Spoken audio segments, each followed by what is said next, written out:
Okay, kia ora koutou, ko Victoria McLennan, and here I am talking to Jane Arnott about our upcoming ethics course. Kia ora, Jane. Kia ora, Victoria. Lovely to have you here. So why don't you tell us a little bit about yourself, your background, and what led to you starting the ethics conversation? Thank you. Well, my first immediate reaction is to say that I had about 40 years in the PR and marketing industries and sectors. And over the course of that 40 years, you come across a lot of situations where you're really challenged around, do I want to represent this company? Do I believe in what they're trying to get across to the public? And there were too many times where I felt I can't do this. I don't feel right about this. I disagree with keeping hens in cages that are so tiny they're scratching each other's eyes out. And so I found myself changing jobs rather a lot. And over time, it became clear to me that my values were influencing my behavior. And it was driving me in directions where I wanted to work with companies and people that I felt aligned with, and where I could see some really good outcomes that I personally believed in. And I think that's one of the most founding aspects around why anyone would want to understand ethics. It's to get a bit closer to how they want to make a contribution and how informed they want to be about the decisions that they make. And then there was the other thread too, that I was a solo mum over a significant part of my life, and I was bringing up Julia, my daughter, who is part Samoan. And there were questions too around how society was treating Julia and I as we engaged across different situations and experiences and schooling. And it was astonishing to me how quickly people who seemed to have values in one situation could drop them in another. Yeah, so it's just on ongoing. Yeah. At one point, I then took Julia, we went over to London. I'd completed a postgrad in professional ethics. I went to the Institute of Business Ethics to do some more study. And then it was there that I came across this very inspirational woman, Philippa Foster-Back, who I'm still in close contact with. And Philippa supported me in becoming country manager and the first offshore associate for the Institute of Business Ethics. And so that led to 11 years of continuing my learning, trying to engage with the New Zealand business sector, trips with Philippa to New Zealand, and just this absolute passion for the role that ethics can play in business. So you're 100% the right person to be teaching other people about ethics and the role of ethics. So that's great. So the next thing I really wondered if you could expand on is, why do ethics matter in these busy modern times we live in? Oh, because the challenges are so much more complex these days. And I think the most fundamental thing is really knowing what you stand for, what your values are, and how far will you go to actually stand up for those values. Because there are times when compliance becomes critical, but then that might conflict with our values. And so knowing when to bring up the impact of values and the role that values play, and knowing when to speak up, and knowing how bias might be impacting a situation, and knowing one of the classics is we all want to be right in the way that we present ourselves and in the work that we do. We're making the right decision. But often when we reflect, we might see ourselves acting in a way which shows us justifying, minimizing, rationalizing. And those are the little sort of conscience pushes that make us realize that we're so determined to be right, we're rationalizing something that is wrong. And the more people that understand those distinctions, the more exciting those work meetings can become when we start prodding each other to really find out what is the best way forward in a way that's going to maximize a good outcome and give our company a great reputation and also build trust in each of us. Yeah, that's a fantastic way of thinking about it. So, we're going to be running a series of hands on workshops on ethics, and the first one's coming up shortly. What can people expect to take away from this? Um, and tell us a little bit about, your teaching style and the hands on nature of the workshop.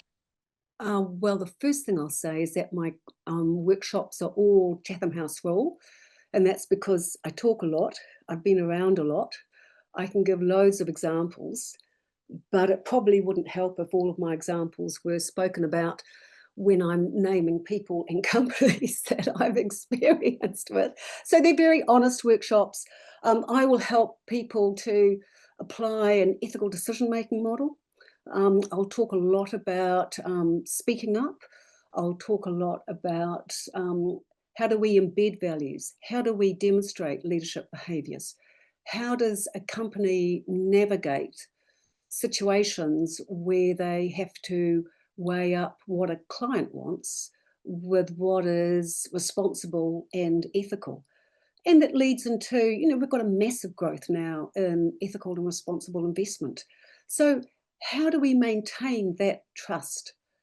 And then there's another chunk of knowledge around when does trust and loyalty become dysfunctional? When do we trust too much? When do we stand by our colleagues and not keep an open mind? How do we listen? How do we develop listening skills so that we're not just listening to talk or to defend the status quo? So it's pretty challenging, and I encourage anyone and everyone doing my courses to interrupt. Just interrupt me and provide a point of view that can bring everyone into discussion. Because the more discussion there is, the greater the benefit for everyone. And it's really great to hear that people will walk away with a framework to help them with Yeah. making ethical decisions in the future, which is fantastic. So one of the things I really wanted to touch on was AI, because our members are really interested in the topic of ethics and AI.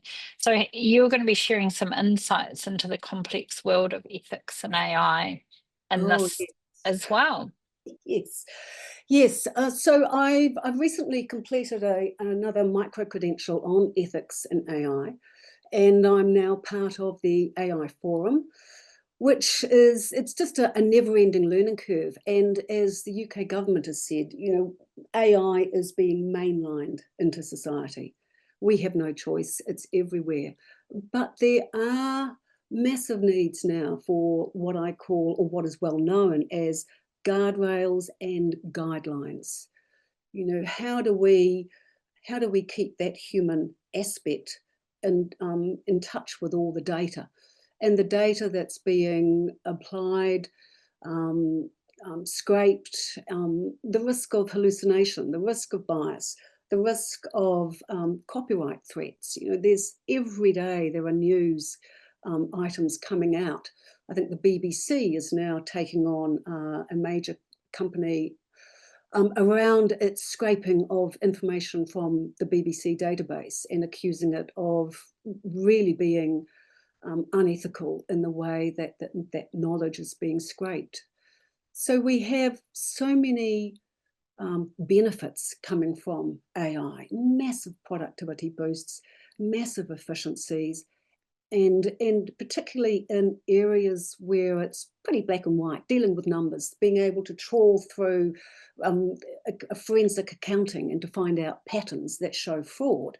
And that's almost quite different from the more sensitive areas around using AI for recruitment and making claims or coming out with recommendations that are based on not quite accurate data coming in. So in my mind, it's quite a split world in terms of the benefits and the risks, but that makes it more exciting and more important that we understand some of the ethical foundations that are worthwhile to discuss and reflect on. Great. And it's really good that you're going to draw that in. So tell us a bit about who this workshop's for. Is it for anyone who wants to learn about ethics, or, our members are obviously digital technology people? Is it for people who are in really technical roles, or or can anyone benefit from attending? Ethics is such an important area for everyone.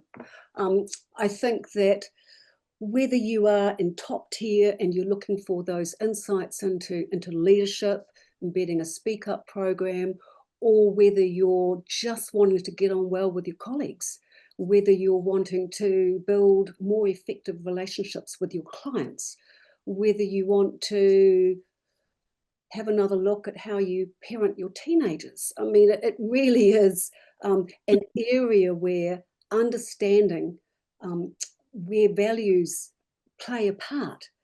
Because one of the things I open up with, and I'll share this with you now, is I ask people if they've ever had a parking ticket. And it's astonishing because most people have, but most people think they're ethical. And so I then say to them, well, you've just broken a contract, you've paid your money, you've agreed to a certain amount of time, and then you've completely disregarded that and gone about your day. And at the outcome level of all that is the person who might be driving around trying to find a car park to get their children to the doctor. And so ethics matters in all of the little things we do, as well as the big things, the grunty things, where we need to be really clear that this won't lead to some very bad front page news about our company or ourselves. So we don't get the chance to discuss ethics. We don't get the chance to have an open forum to reflect on our values, or as we get older, the way that we become a little bit hardened and more sensitive about being right, or admitting that we have areas of learning we need to gain. But ethics is for every day and everyone. That's great. So people will leave here with a new way of looking at things and making decisions, a decision-making framework, some guardrails and guidelines, particularly in the context of AI. And it sounds like empowering them to have good ethical conversations with their colleagues and peers and whānau even. It sounds really powerful. Thank you. That's a lovely way of describing it. Good ethical conversations. That's the business that I founded after IBE pulled out of New Zealand's, its New Zealand focus. And I think it's strengthening. Sometimes it's just strengthening what you already know and giving you the confidence to keep with the journey, keep with those ethical values. Because once we start losing and slipping, or ethical fading is what it's called, that's when we start losing sight of the things that matter. Thank you, Jane. Thanks for sharing these insights. And for anyone who's watching this, you can go to the ITP website to sign up to attend one of Jane's workshops. Also, ka kite now. Thank you. Goodbye.